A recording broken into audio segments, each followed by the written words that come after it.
Selamat siang Buan dan teman-teman. Jadi pada siang hari ini kelompok 3 akan mempresentasikan tentang PSAK 16 yaitu aset tetap. Next. Nah, anggota kelompoknya ada Priscilla, Angelica, Novi, Marta Sandra, dan juga Mirsya. Pertama-tama kita akan membahas tujuan dari PSAK 16 revisi 2011, yaitu untuk mengatur perlakuan akuntansi aset tetap agar pengguna laporan keuangan dapat memahami informasi mengenai investasi entitas di aset tetap dan juga perubahan dalam investasi tersebut. Selain itu, ruang lingkup dari PSAK 16 ini meliputi yang pertama, PSAK 16 harus ditetapkan dalam akuntansi aset tetap kecuali PSAK lain menetapkan atau mengizinkan perlakuan akuntansi yang berbeda. Yang kedua, PSAK revisi 2011 tidak berlaku untuk hak penambangan dan reservasi tambang, seperti minyak, gas alam, dan sumber daya alam sejenis yang tidak dapat diperbaharui. Yang ketiga, PSAK lain bisa saja mensyaratkan pengakuan aset tetap berdasarkan pendekatan yang berbeda dari PSAK 16. Yang keempat, PSAK 16 revisi 2011 ditetapkan untuk properti yang dikonstruksi atau dikembangkan untuk digunakan di masa depan sebagai properti investasi, tetapi belum memenuhi kriteria definisi properti investasi dalam PSAK 13, yaitu properti investasi. Ketika konstruksi atau pembangunannya telah selesai, properti tersebut menjadi properti investasi dan entitas diharuskan menerapkan PSAK 13. Properti investasi yang sedang dikembangkan ulang untuk dilanjutkan penggunaannya di masa depan sebagai properti investasi juga harus mengacu pada PSAK 13. Entitas yang menggunakan model biaya untuk properti investasi sesuai PSAK 13 harus menggunakan model biaya dalam PSAK 16 revisi 2011. Next. Yang pertama yaitu pengertian aset tetap. Aset tetap adalah komponen yang signifikan dalam neraca perusahaan yang bersifat tangible dan digunakan dalam jangka panjang. Menurut PSAK 16, aset tetap adalah aset yang berwujud yang dimiliki untuk digunakan dalam produksi atau penyediaan barang atau jasa untuk direntalkan kepada pihak lain atau untuk tujuan administratif. Dan juga diharapkan untuk digunakan selama lebih dari satu periode.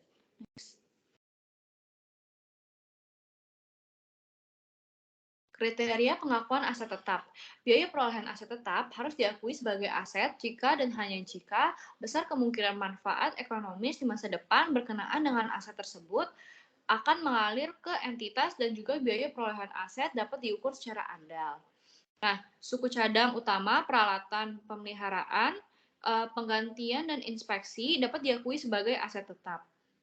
Nah, suku cadang dan peralatan pemeliharaan biasanya dicatat sebagai persediaan dan diakui dalam laba rugi saat dikonsumsi. Namun demikian, suku cadang utama dan peralatan siap pakai memenuhi kriteria aset tetap ketika entitas memperkirakan akan menggunakan aset tersebut selama lebih dari satu periode. Sama halnya jika suku cadang dan peralatan pemeliharaan yang hanya bisa digunakan untuk satu aset tetap tertentu. Hal ini juga dapat dicatat sebagai aset tetap. Next. Nah, ini berikut adalah kriteria pengakuan aset tetap pada ketentuan lama dan juga ketentuan baru. Untuk ketentuan lama, biaya perolehan awal itu harus meliputi um, memiliki kemungkinan manfaat ekonomis di masa depan dan juga biaya perolehannya dapat diukur secara andal. Nah, untuk biaya setelah perolehan awalnya, kriterianya yaitu harus menambah masa manfaat dan juga harus menambah kapasitas. Sedangkan pada ketentuan baru, untuk biaya perolehan awal dan juga biaya setelah perolehan, keduanya kriterianya adalah sama, yaitu kemungkinan manfaat ekonomisnya di masa depan berkenaan dengan aset tersebut yang akan mengalir ke entitas, lalu biaya perolehan aset dapat diukur secara andal. Untuk biaya yang tidak memenuhi kriteria, akan dimasukkan ke dalam laporan laba rugi.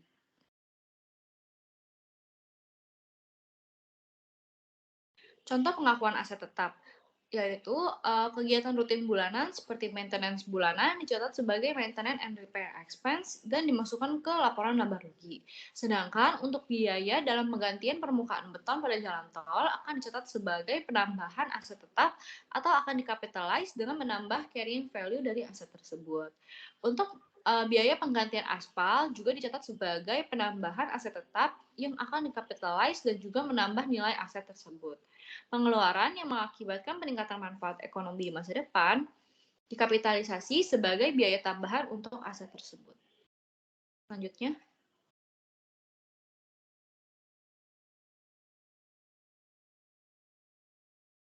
Selanjutnya ada pengakuan awal. Suatu aset tetap yang memenuhi kualifikasi untuk diakui sebagai aset tetap pada awalnya harus diukur sebagai biaya perolehan. Next. Nah, selanjutnya ada komponen biaya perolehan. Biaya perolehan aset terdiri dari yang pertama purchase price atau harga perolehan. Itu termasuk biaya impor dan pajak pembelian yang tidak boleh dikreditkan setelah dikurangi diskon pembelian dan potongan lain. Yang kedua ada directly attributable cost atau biaya-biaya yang dapat diatribusikan secara langsung untuk membawa aset ke lokasi dan kondisi yang diinginkan agar aset siap digunakan sesuai dengan keinginan dan maksud manajemen. Yang ketiga ada dismantling cost atau estimasi awal biaya pembongkaran dan pemindahan aset tetap dan restorasi lokasi aset. Kewajiban atas biaya tersebut timbul yang pertama itu ketika aset tersebut diperoleh atau juga karena entitas menggunakan aset tersebut selama periode tertentu untuk tujuan selain untuk menghasilkan persediaan. Next.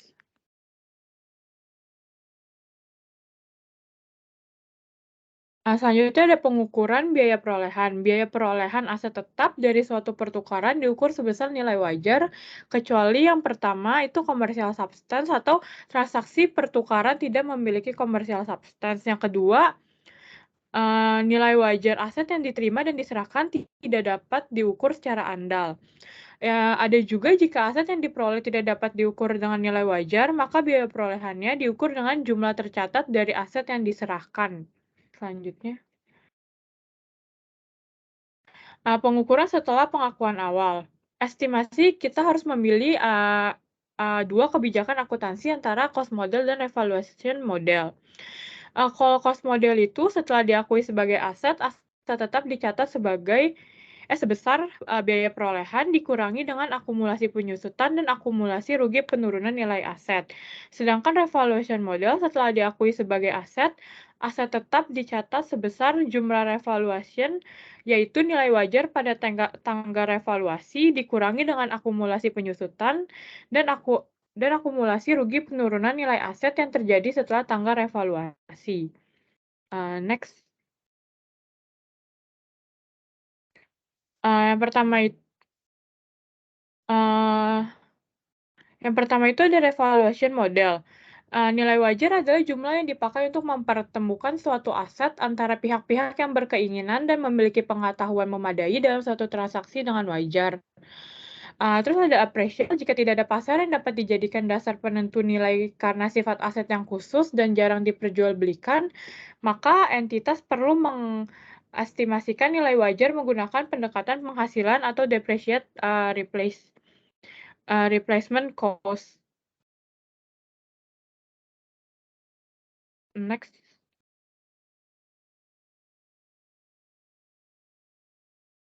Pengukuran setelah pengakuan awal, revaluation model itu revaluasi harus dilakukan secara reguler untuk memastikan jumlah tercatat tidak berbeda secara material dengan nilai wajar pada tanggal neraca. Ini dilakukan untuk memastikan jumlah tercatat tidak berbeda secara material dengan nilai wajar pada tanggal neraca. Akumulasi penyusutan pada tanggal revaluasi dilakukan dengan dua metode, yaitu metode proporsional dan metode eliminasi.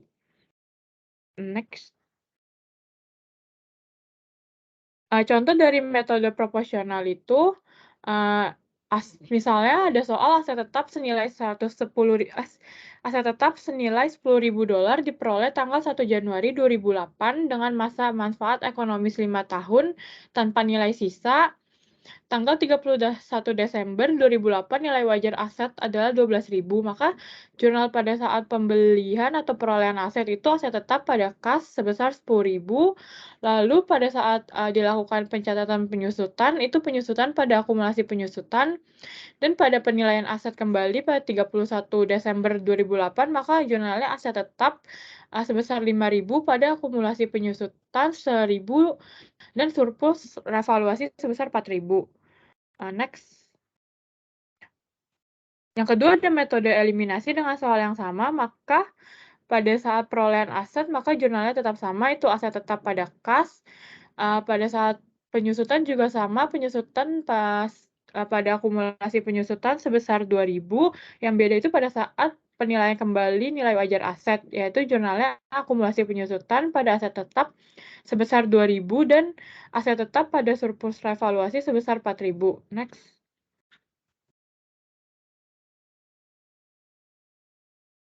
Selanjutnya ada poin penting yang harus diperhatikan untuk revaluasi metode ini. Yang pertama, jika suatu aset tetap direvaluasi, maka seluruh aset tetap dalam kelompok yang sama harus direvaluasi juga. Yang kedua, jika jumlah tercatat aset meningkat akibat revaluasi, maka kenaikan tersebut langsung dikreditkan ke ekuitas pada bagian surplus revaluasi dan diakui dalam laba atau rugi sejumlah dengan penurunan akibat revaluasi terdahulu jika ada revaluasi terdahulunya. Yang ketiga, jika jumlah tercatat aset menurun akibat revaluasi, maka penurunan tersebut harus diakui dalam laporan laba rugi dan didebit ke ekuitas sejumlah saldo kredit surplus revaluasi jika ada surplus dari revaluasi tersebut. Selanjutnya ada contoh dari jumlah aset meningkat akibat revaluasi. Contohnya, mesin printer dengan biaya perolehan 3 juta dan dengan akumulasi penyusutan 400.000 dilakukan revaluasi dan menghasilkan nilai 2.800.000. Maka yang pertama dicatat itu dari debitnya akumulasi penyusutan senilai 400.000 dan kreditnya aset tetap senilai 400.000. Kemudian surplusnya sebesar 200 dicatat pada debit aset tetap dan kreditnya surplus revaluasi. Kemudian ada contoh kedua, yaitu sama soalnya, tapi sebelumnya ini direvaluasi dengan penurunan 100.000. Maka yang pertama dicatat itu debitnya akumulasi penyusutan pada aset tetap senilai 400.000. Kemudian yang kedua, debitnya dicatat dengan aset tetap senilai 200.000 dan kreditnya surplus revaluasi sebesar 100.000 dan kreditnya keuntungan revaluasi 100.000 dari revaluasi dengan penurunan yang sebelumnya. Selanjutnya ada contoh jika jumlah aset menurun akibat revaluasi. Dengan soal yang sama, tetapi saat direvaluasi menghasilkan nilai 2.300.000. Maka debitnya itu akumulasi penyusutan pada aset tetap senilai 400.000 dan jurnal selanjutnya yaitu debit rugi revaluasi sebesar 300.000 pada kreditnya aset tetap sebesar 300.000. Contoh selanjutnya dengan soal yang sama dan penyusutan yang menurun akibat revaluasi, tetapi sebelumnya pernah direvaluasi dengan surplus 155.000. Maka yang pertama dicatat debit akumulasi penyusutan pada aset tetap senilai 400.000. Kemudian dicatat lagi debitnya rugi revaluasi sebesar 145.000 dan surplus revaluasi sebesar 155.000 pada kredit aset tetap yaitu 300.000. Surplus revaluasi yang disajikan di ekuitas ini dapat dipindahkan langsung ke saldo laba pada saat aset tersebut dihentikan penggunaannya. Namun, pemindahan ke saldo laba ini dapat dilakukan seiring dengan penggunaan aset oleh entitas atau partially realized. Dipindahkannya itu sebesar perbedaan penyusutan dengan revaluasi dan penyusutan dengan biaya perolehan atau nilai surplus ini nilai surplus revaluasi ini dibagi sisa manfaat ekonomis. Maka jurnal yang dicatat yaitu pada debitnya surplus revaluasi dan kredit saldo laba.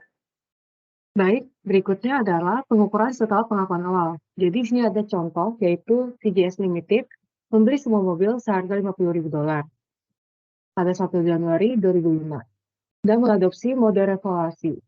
Jadi pada taksiran masa manfaat mobil tersebut ada 5 tahun, dan pada tanggal 1 Januari 2006, mobil tersebut dinilai kembali dengan nilai wajar, yaitu sebesar $48.000 pada tanggal tersebut.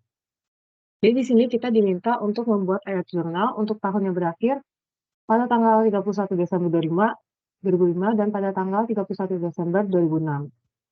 Berikut adalah ayat jurnal untuk tanggal 31 Desember 2005, yaitu di debit aset tetap sebesar $50.000 dan di kredit yaitu kas sebesar $50.000. Ayat selanjutnya adalah di debit yaitu beban penyusutan sebesar $10.000 dan di kredit yaitu akumulasi penyusutan sebesar $10.000. Lalu ayat terakhir yaitu di debit akumulasi penyusutan sebesar $10.000, di kredit yaitu aset tetap sebesar $2.000, dan di kredit yaitu surplus revaluasi sebesar $4.000. Nah, selanjutnya adalah jurnal pada tanggal 31 Desember 2006, yaitu di debit beban penyusutan sebesar $12.000, di kredit akumulasi penyusutan sebesar $12.000, dan ayat selanjutnya adalah di debit yaitu surplus revaluasi sebesar $2.000 dan di kredit saldo laba $2.000. Nah, selanjutnya adalah penyusutan. Jadi penyusutan itu merupakan alokasi sistematis jumlah yang dapat disudutkan dari suatu aset selama umur manfaat atau useful life-nya. Jadi karena itu terdapat dua model dalam penyusutan, yaitu yang pertama adalah cost model dan yang kedua adalah revaluation model. Jadi cost model itu ya aset diakui pada nilai buku bersih, yaitu biaya dikurangi akumulasi penyusutan. Nah, penyusutan ini adalah biaya untuk mencatat pengurangan masa manfaat ekonomis aset. Jadi biaya penyusutan ini juga dikumpulkan ke akun yang terpisah, yaitu bernama akun akumulasi penyusutan, dan digunakan untuk mengidentifikasi nilai buku bersih suatu aset pada suatu titik waktu tertentu. Nah, yang kedua itu revaluation model, yaitu aset tidak lancar dicatat pada jumlah yang dinilai kembali, dengan dikurangi oleh penyusutan. Jadi untuk mempraktikkan metode ini, nilai wajar itu harus diukur dengan andal. Jadi jika perusahaan itu tidak dapat memperoleh nilai wajar, aset tersebut harus dinilai menggunakan model biaya dalam IAS 16. Dengan asumsi bahwa nilai jual kembali properti adalah 0, seperti yang dinyatakan dalam IAS 16. Jadi jika revaluasi ini menghasilkan peningkatan nilai, maka harus dikreditkan ke pendapatan komprehensif lain dan dicatat dalam ekuitas di bawah cadangan terpisah, yaitu bernama surplus revaluasi. Jadi setiap bagian aset tetap yang memiliki biaya perolehan cukup signifikan terhadap total biaya perolehan seluruh aset, itu harus disudutkan dulu secara terpisah, seperti rangka dan mesin pesawat. Nah, beban penyusutan untuk setiap periode pun harus diakui dalam laporan laba rugi, kecuali jika beban tersebut dimasukkan dalam jumlah tercatat aset lain. Nah, selanjutnya itu adalah perbedaan dari cost model sama revaluation model. Jadi cost model ini kan aset dinilai berdasarkan biaya yang dikeluarkan untuk mendapatkannya. Sedangkan revaluation model itu aset ditampilkan pada nilai wajar, yaitu estimasi dari nilai pasar. Nah, kalau berdasarkan kelas asetnya itu, kelas tidak terpengaruhi dalam model ini. Sedangkan revaluasi itu seluruh kelas harus direvaluasi. Dari segi frekuensi penilaian, dalam cost model itu penilaian dilakukan hanya sekali. Sedangkan revaluasi itu penilaian dilakukan secara berkala. Dari biaya, cost model itu biayanya lebih murah, sedangkan revaluasi itu biayanya lebih mahal daripada cost model. Selanjutnya itu, yang pertama ada penyusutan. Nah, penyusutan aset ini dimulai pada saat aset siap digunakan, yaitu maksudnya itu, jadi pada saat aset berada di lokasi dan kondisi yang diinginkan agar aset siap digunakan, sesuai dengan keinginan dan maksud manajemennya. Nah, yang kedua ini, penyusutan aset dihentikan lebih awal, ketika yang pertama itu diklasifikasikan sebagai aset dimiliki untuk dijual, dan yang kedua itu aset dihentikan pengakuannya. Jadi implikasinya itu penyusutan ini tidak dihentikan sekalipun aset itu sedang tidak digunakan atau dihentikan penggunaannya.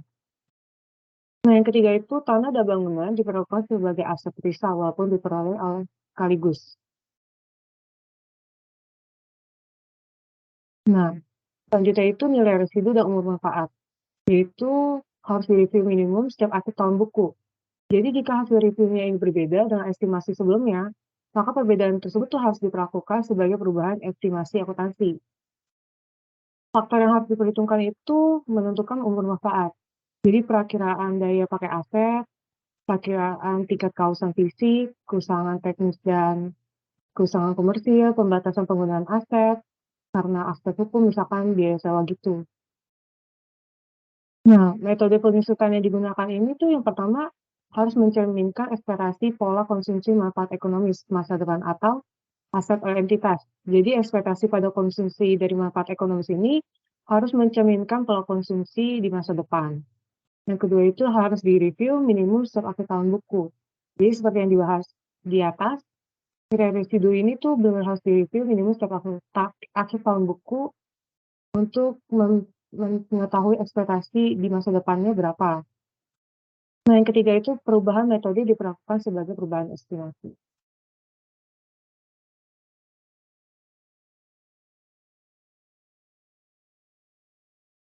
Oke, yang berikutnya kita akan membahas terkait metode penyusutan. Metode apa sih yang bakal dipakai dalam menghitung penyusutan? Boleh di-next? Oke, yang pertama itu ada straight line. Di mana straight line ini atau metode garis lurus itu pembebanannya tetap sepanjang umur manfaat selama nilai residu tidak berubah.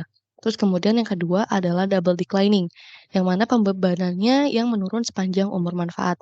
Jadi kalau misalkan kalian teman-teman lihat di grafik yang sebelah kanan yang digambar itu, yang blue line itu dia menggambarkan kalau menghitung penyusutan menggunakan metode straight line, which is, dia akan tetap tuh selama, nilai residunya dan juga umur manfaatnya itu dia nggak berubah. Jadi nilainya, besaran penyusutannya nanti tetap. Sedangkan untuk yang red line itu dia yang makin lama makin menurun, itu kalau misalkan kita menghitung penyusutan menggunakan double declining. Nah, di mana nanti, besaran pembebanan beban penyusutannya itu akan menurun sepanjang umur manfaat. Terus yang terakhir adalah units of activity, yaitu pembebanan berdasarkan penggunaan. Jadi kalau misalkan units of activity ini nanti dia akan fluktuatif, tergantung, berapa banyak berapa besar, yang dipakai dalam periode tersebut. Misalkan penggunaan mesin di bulan ini cuman, 100. Sedangkan di bulan, kemarin itu penggunaannya itu 500, berarti pembebanannya itu bakal lebih besar yang 500.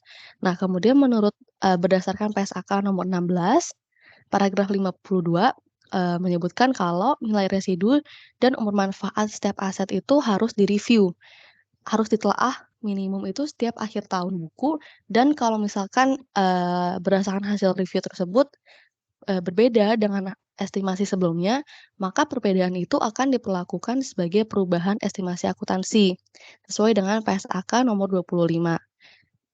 Nah, nanti perubahan metode penyusutan itu akan, diperlakukan sebagai estimasi akuntansi yang penghitungannya juga kembali digunakan berdasarkan metode penyusutan yang udah kita bahas 3 ini. Next. Oke, kemudian, berikutnya ada penurunan nilai. Nah, penurunan nilai ini, dalam menentukan apakah suatu aset tetap mengalami penurunan nilai, entitas menerapkan, dalam PSAK 48. Nah, itu pembahasannya terkait yang pertama bagaimana entitas mereview jumlah tercatat asetnya. Yang kedua, bagaimana menentukan recoverable amount suatu aset. Dan yang terakhir, kapan mengakui atas membalik rugi penurunan nilai. Kemudian menurut PSAK nomor 16, paragraf 65, disebutkan bahwa kompensasi dari pihak ketiga untuk aset tetap yang mengalami penurunan nilai, hilang atau dihentikan, dimasukkan ke dalam laba rugi pada saat kompensasi diakui sebagai piutang. Kemudian berdasarkan PSAK nomor 16, paragraf 66, penurunan nilai atau kerugian aset tetap, klaim atas atau pembayaran kompensasi dari pihak ketiga, dan pembelian atau konstruksi selanjutnya atas penggantian aset adalah peristiwa ekonomi yang terpisah dan dicatat secara terpisah. Nah, dicatat secara terpisah ini dengan ada terms-nya. Jadi ada ketentuannya. Yang pertama itu kalau penurunan aset tetap itu diakui sesuai dengan PSAK 48. Terus yang kedua, penghentian pengakuan aset tetap yang udah usang atau dilepas ditentukan sesuai dengan pernyataan ini. Yang C, kompensasi dari pihak ketiga untuk aset tetap yang mengalami penurunan nilai, hilang atau dihentikan dimasukkan ke dalam penentuan laba rugi. Dan yang terakhir, biaya perolehan aset tetap yang diperbaiki, dibeli, atau dikonstruksi sebagai penggantian ditentukan sesuai dengan pernyataan ini. Next. Oke, kemudian ada penghentian pengakuan. Nah, menurut PSAK nomor 16 paragraf 67 disebutkan bahwa jumlah tercatat aset tetap dihentikan pengakuannya ketika jadi ada suatu kondisi kapan aset itu akan dihentikan pengakuannya. Yang pertama itu kalau misalkan dia itu udah nggak ada lagi masa manfaatnya. Di masa depan itu udah nggak ada lagi masa umur manfaat yang diharapkan dari penggunaan aset itu. Nah, yang kedua adalah ketika dilepaskan. Nah, ini dia kemudian ada juga diatur terkait keuntungan atau kerugian yang timbul dari penghentian aset tetap tersebut. Nah, itu nanti keuntungan atau kerugiannya dimasukkan ke dalam laba rugi pada saat aset tersebut dihentikan pengakuannya. Nah, ada pengecualian, yaitu pengecualian terhadap transaksi jual dan sewa balik. Nah, ini dikecualikan dan diatur terpisah dalam PSAK 30. Kemudian, perlu diperhatikan juga kalau keuntungan atau kerugian yang terjadi atas penghentian aset tetap itu tidak boleh diklasifikasikan sebagai pendapatan. Next. Oke. Nah, kalau misalkan perusahaan yang melepas aset tetap ini, yang melepas aset tetapnya karena nggak mempunyai masa manfaat lagi, apapun metode yang digunakan, perusahaan harus menentukan nilai buku aset tetap pada waktu pelepasan untuk menentukan untung atau rugi. Nah, kemudian keuntungan atau kerugian yang timbul dari penghentian pengakuan aset tetap itu ditentukan sebesar pendapatan antara yang pertama itu jumlah hasil pelepasan neto jika ada dan juga jumlah tercatat dari aset tersebut. Nah, kemudian gimana kalau misalkan pembayaran piutang atas pelepasan aset tersebut ditangguhkan. Nah, perhitungannya akan diterima dan diakui pada saat awal sebesar nilai tunainya. Nah, nanti bisa dihitung dengan perbedaan antara jumlah nominal piutang dan nilai tunai diakui sebagai pendapatan bunga. Hal ini diatur dalam PSAK 23 revisi 2009. Oke, boleh di next.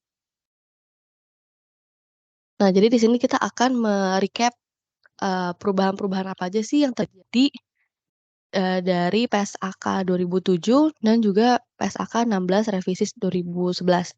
Nah, ini yang pertama dari sisi istilah, dari penggunaan istilah. Dalam PSAK 2007 itu disebutnya sebagai aktiva, sedangkan revisi 2011 itu penyebutannya istilahnya menggunakan aset. Nah, kemudian untuk penyusutan dalam PSAK 2007 yang lama itu diatur dalam PSAK lain, sedangkan untuk yang baru itu penyusutannya digabung dalam PSAK 16 itu sendiri. Kemudian untuk komponen biaya dalam PSAK 2007 tidak mengatur dua hal tersebut secara spesifik. Nah, dua hal ini itu yang dimaksud dalam PSAK yang baru, di mana biaya imbalan kerja dan juga biaya pengujian aset sampai hasil penjualan dari pengujian itu dimasukkan ke dalam komponen biaya perolehan. Kemudian dalam hal bukan komponen biaya perolehan. Nah, di PSAK itu juga tidak diatur tuh terkait hal tersebut. Sedangkan dalam PSAK 2011 itu dibahas terkait biaya yang mungkin terjadi sebelum atau selama konstruksi yang sifatnya insidental, misalnya parkir. Kemudian ada juga terkait pertukaran aset. Dalam PSAK 2016 yang lama, PSAK 16 yang lama itu membedakan pertukarannya itu berdasarkan sejenis dan tidak sejenis. Nah, sedangkan dalam PSAK yang baru pembedanya itu berdasarkan apakah ada substansi komersial atau tidak. Next. Oke, kemudian berdasarkan pengukuran setelah pengakuan awal. Nah, yang pertama itu dari PSAK 2007. Nah, ini menggunakan cost model. Nah, dia menggunakan cost model seperti yang udah dibahas sebelumnya itu, di mana aset diakui pada nilai buku bersih, yang di mana biaya dikurangi dengan akumulasi penyusutan. Sedangkan pada PSAK yang baru, revisi 2011, nah pengukuran setelah pengakuan awalnya itu bisa menggunakan cost model atau revaluation model. Nah, di mana revaluation model ini, kita harus, pendekatannya ini itu dengan penilaian nilai wajar atau mark to market. Kemudian ada review nilai sisa, umur manfaat, dan juga metode. Nah, dalam PSAK yang lama, nilai residu tidak diatur, umur manfaat diberlakukan prospektif, dan penyusutan itu retrospektif. Sedangkan di PSAK yang baru, harus dilakukan setiap minimal akhir tahun dan perubahannya dilakukan sebagai estimasi. Terus dalam hal aktiva lain-lain, nah PSAK lama itu mengatur aktiva lain, sedangkan kalau yang PSAK yang baru itu diatur di PSAK lain. Terus kemudian, yang terakhir itu dalam hal dismantling cost. Nah, dismantling cost ini merupakan estimasi awal biaya pembongkaran dan pemindahan aset tetap dan restorasi lokasi aset. Nah, biaya ini muncul ketika yang pertama aset itu, diperoleh atau bisa juga karena ada entitas menggunakan aset tersebut selama periode tertentu untuk tujuan selain, menghasilkan persediaan.